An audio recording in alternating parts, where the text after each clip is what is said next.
'Tis the 15th of Granite, in the year 112. 7 dwarfs have made a journey from the mountain homes into the mire of globes, to the fortress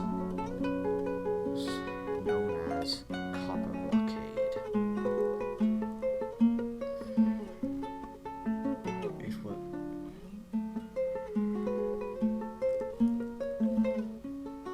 To the north lies the mountain homes,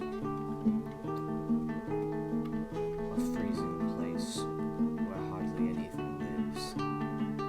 Only the hardiest survive.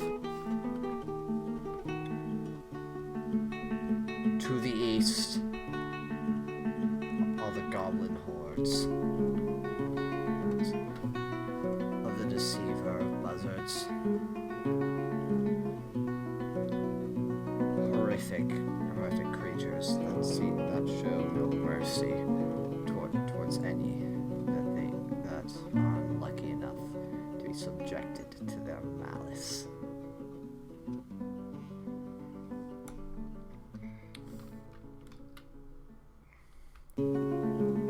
Farther south is the human kingdom, known simply as the Thin Kingdom.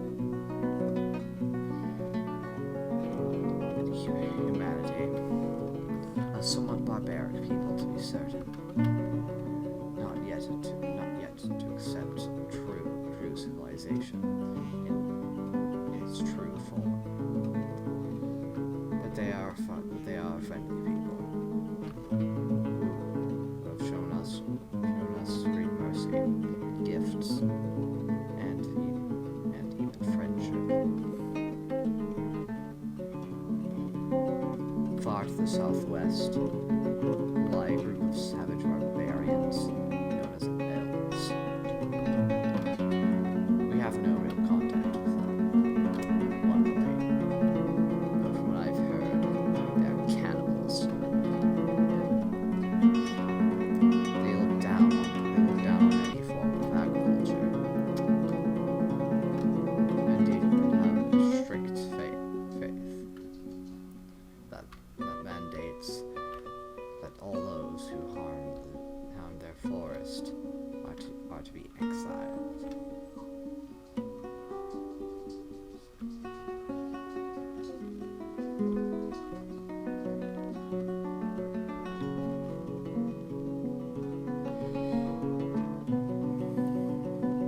A small group of dwarfs in the mire of blows. Fortress of CopperBlockade have just barely arrived.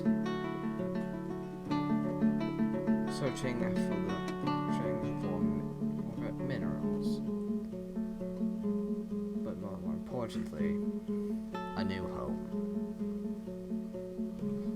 a place where they can place to live, far removed from the rest of the kingdom.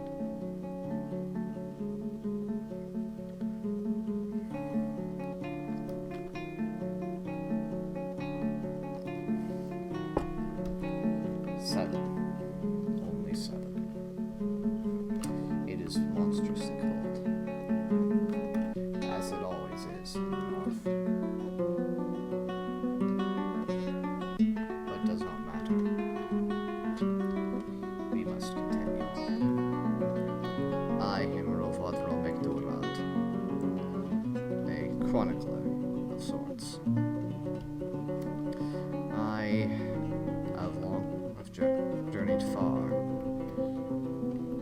and I am chronicling the tales of these fated 7,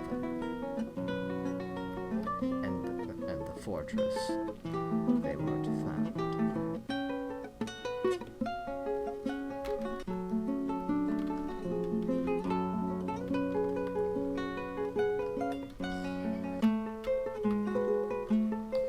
Okay, strange intro aside, I'm back. I'm playing Dwarf Fortress. It has been 4 months. Oh my. So yeah, it's been quite some time.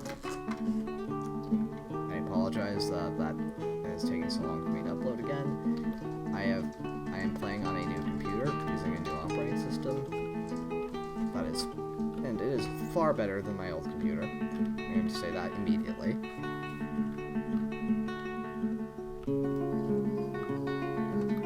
So let's see. I'm gonna have to do some labor management real quick. So, in case you're wondering how to manage labors, you press V, go to the dwarf you want to manage the labors of.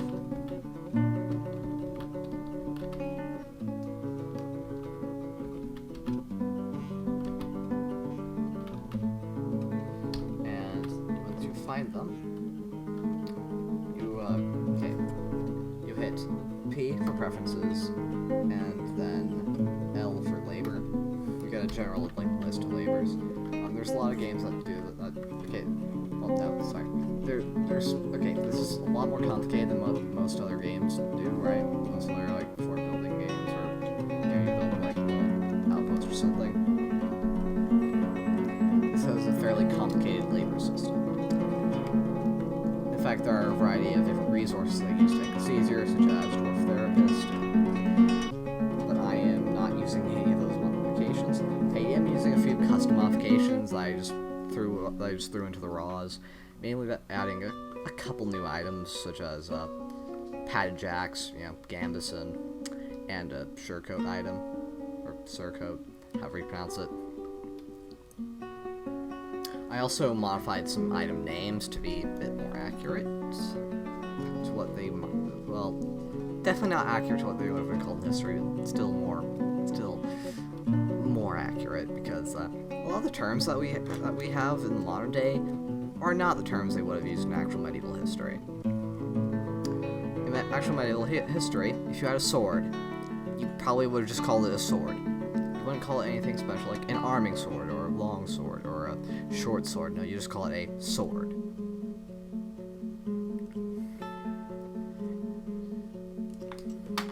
So, with that out of the way, let's start playing the game. So I'm going to, to save points and establish them to different skills, I did not give this guy woodcutting, but I'm going to give him woodcutting now. Wait, am I misgendering this person?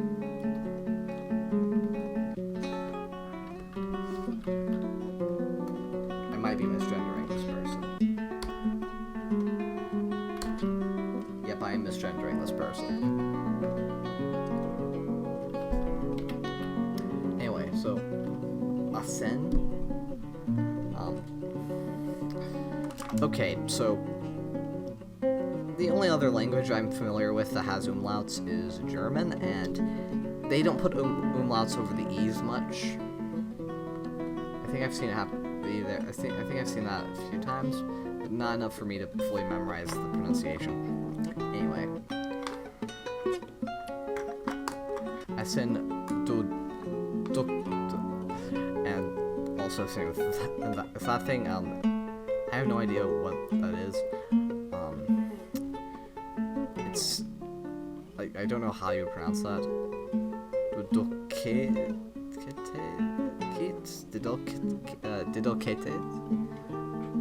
Didolketes, which is our general crafts dwarf. It's here, standing on a pile of snow. I'm also going to add the architecture labor to everyone. This is something I always do.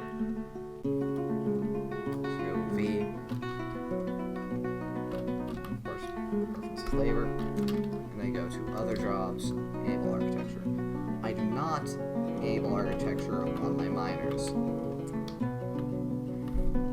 as I need them to focus on mining, and just mining, and nothing else.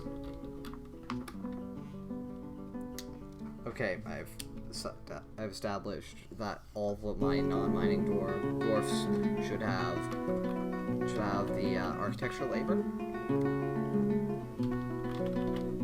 And for these guys, I'm going to disable a bunch of labors, namely cleaning, road building, wall slash floor construction, construction removal.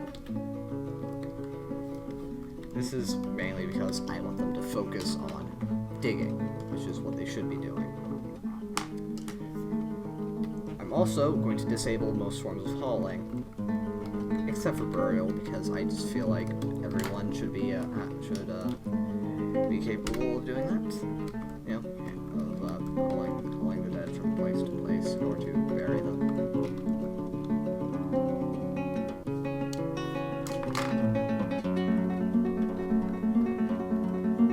So I have to be a little bit careful here due to the fact that there's water around. And things go wrong and water suddenly melts. I could end up with dwarves drowning, and I do not want that.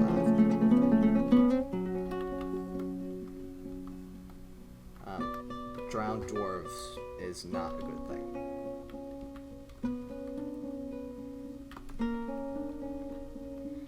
And I'm just going to hide all that map thing there. I can see how it might be useful to some people. I just don't find it all that helpful to me. Whether you want to use it, it's up to you. Okay, so now that I have all that set up, I'm just going to go and unpause the game and allow my dwarfs to go about their business. So most of them aren't doing much because I haven't assigned them to do anything. But I am about to assign some labors to some of my dwarfs. Namely, I'm going to have a channel. I'm going to have a channel dug here. What this basically does is it digs the floor and the tile below it. And it doesn't just do that though. It also creates a ramp where that wall tile that's underneath the floor tile used to be. And this requires a simple explanation of how tiles work in this game. Basically, tiles you have floors and walls. A floor that's above you can work as a ceiling. A tile cannot exist in a space without some form of support, or else it will fall. And yeah. Oh yeah, and by the way, I do have aquifers disabled because even with the modified, much slower, calmer variant of aquifers, I still find them somewhat annoying. I mean, they have very little impact, but also it just makes it just, I don't know, I just don't like aquifers. So I'm going to have my dwarves start doing some basic labors, and I'm going to have my diggers dig a hole. So you make a little area here for a trade depot. Basically, what trade depot is it's a place where caravans will come in, where you can trade with them. And there's trade in the game. You have to understand the basics of trade. Basically, understanding the basics of trade, while not required, is incredibly helpful for surviving in this game. And you can really get a bit cheaty by just making tons of wooden spiked balls and selling them. Honestly, I don't know whether or not I'm going to be doing that. I just realized I probably should not be digging that here because there's a bunch of tree roots, and once the tree gets chopped down, there's going to be a hole in the roof. Well, I'm going to dig it there anyway. I'm just going to wait for the tree to get chopped down. And to ensure that tree gets chopped down fast, I'm going to use the priority system to give that first priority so that gets chopped down as quickly as it can be, as my woodcutter can get to it. So as soon as he's off that tree, you should run over to the other. It might be a little hard to see him. He has the small smiley face, like right where the yellow X is. And yeah, since there's snow on the ground and he is using a white tile, it's pretty kind of like, it can be somewhat difficult to spot him. But he looks like a smiley face.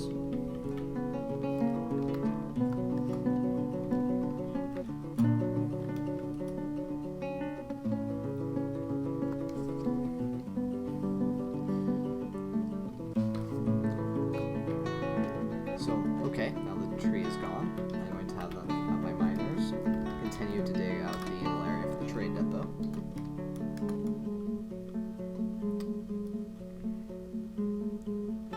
Trade can give you various useful items, such as, for example, food, booze, cloth, leather, and perhaps some forms of metal that you can't have that you can't get yourself, simply because your location has no access to them. You know, things like that. So it appears we do have clay in this area.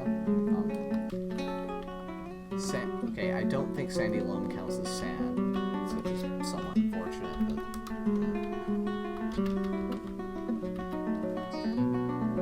But I like to dig 3 levels down. In areas with a large amount of soil, I like to dig 3 levels down before I start building a general area of my fortress. I could dig it deeper to have like the general work area be in stone, but that takes some time.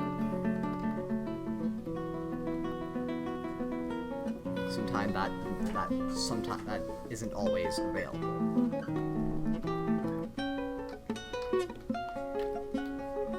Okay, so we're here. I'm gonna go and make sure I'm digging the right direction. I have made that mistake a couple of times by just digging the wrong way, and suddenly I have an unusable ramp and a few miners that are stuck. Because I am a fool who does not know how this game works fully. I have a general idea of how to play the game, it's just that I'm not great at it. It's the kind of game that requires some getting used to. And I'm wondering why I'm counting this in basically 3s. You know, it's simply because I don't like it when there's an even number of tiles, it can get kind of annoying.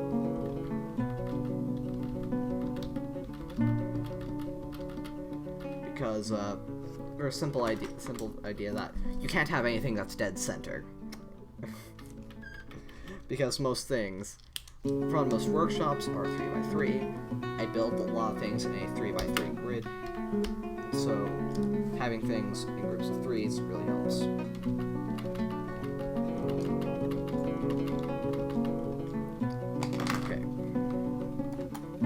Wait for the miners to come down and start digging that.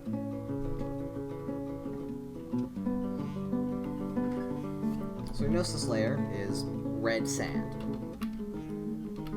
We can actually put like a little zone here by hitting I. Go over to the sand, hit enter twice to say that this is a zone. We only need 1 tile for that, for some strange reason. And just hit S and we got sand. You can gather an infinite amount of sand from that spot for because reasons. And that sand can be used to make various forms of glass. The easiest form to make is green glass.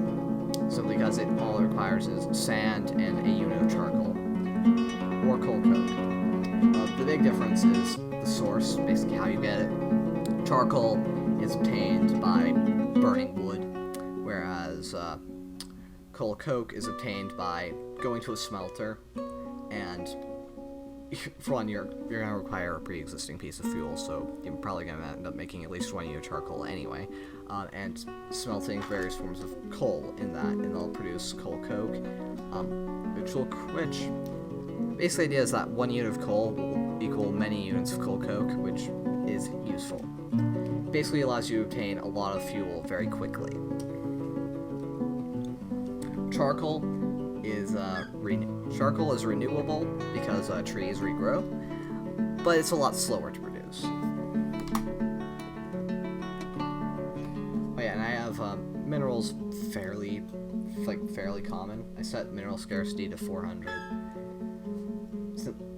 So yeah.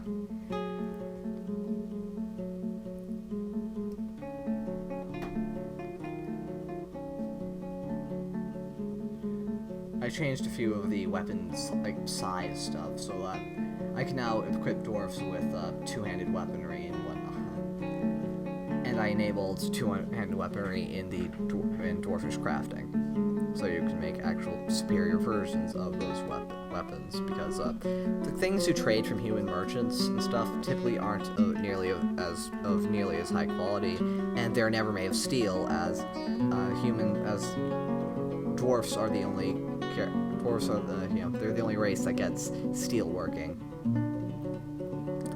And they're almost certainly not made out of adamantine, from the simple fact that adamantine you cannot trade to obtain adamantine. You have to dig for it. So the only way to craft things out of adamantine is to literally dig down and get adamantine yourself.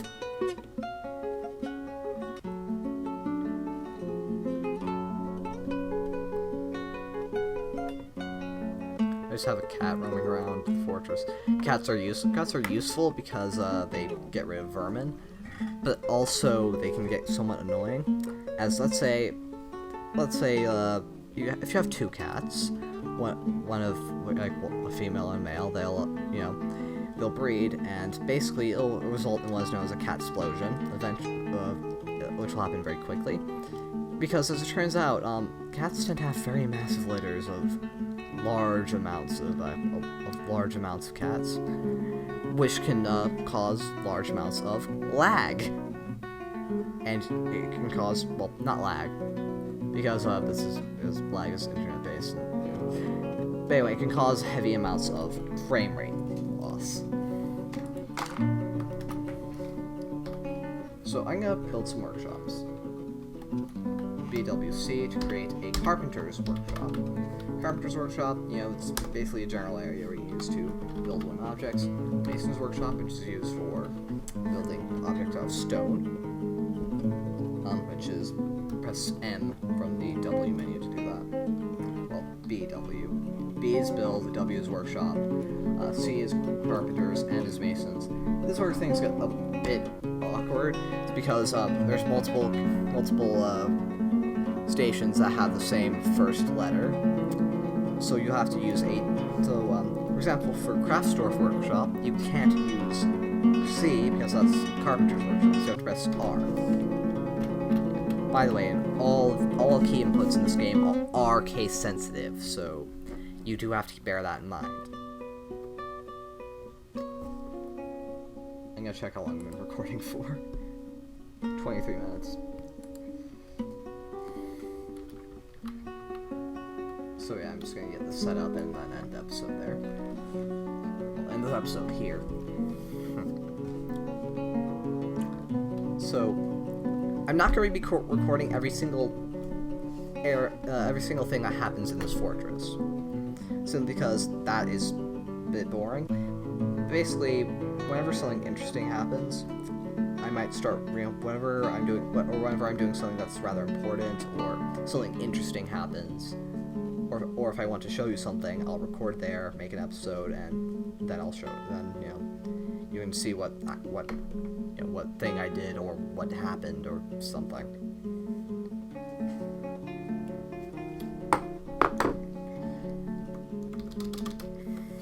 Because if I recorded every single moment of this fortress's existence, it would take too long for me, and I'm pretty sure a lot of people would also agree that it'd take too long for them to watch through it. So yeah. So we also need a brewing still, but S is a siege workshop, so S won't work. So you have to press L, because T is a mechanics workshop, and I has nothing bound to it still. So still, all these workshops I'm just building them out of wood because I can. It's cheap. It's a lot cheaper than building them out of stone because I don't have stone right now. Though very quickly I'll end up having more stone than wood, which will because here's the thing: when you're building fortress underground, you're not losing material, you're gaining material because you're digging.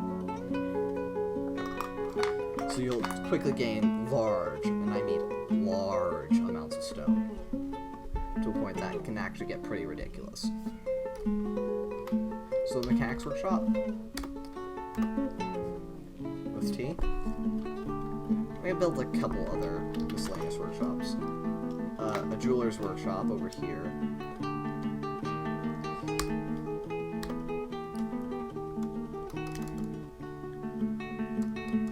And why not build a loom?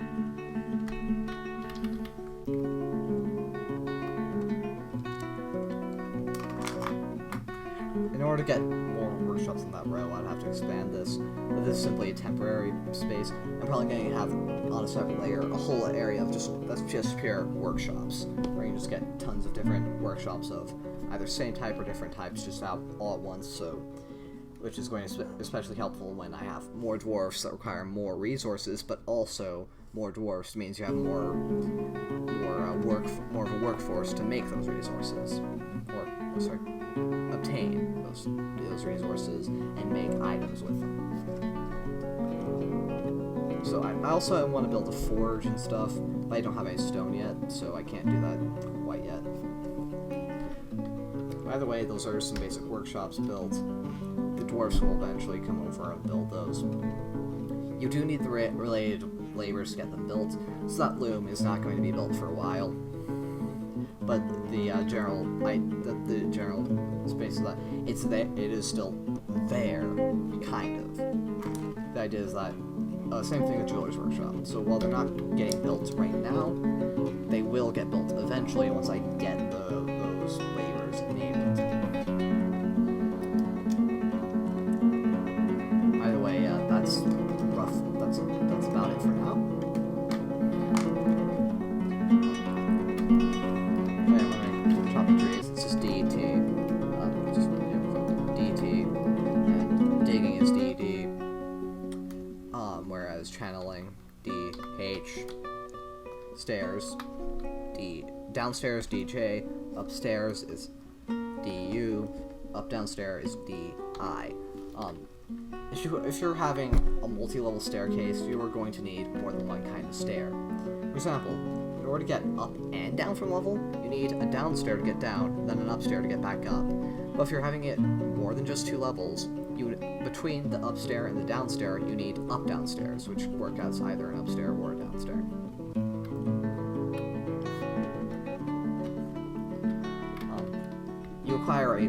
You need a solid full tile to build an upstair or an up-downstair, unlike with a simple downstair, which you can just dig into the floor.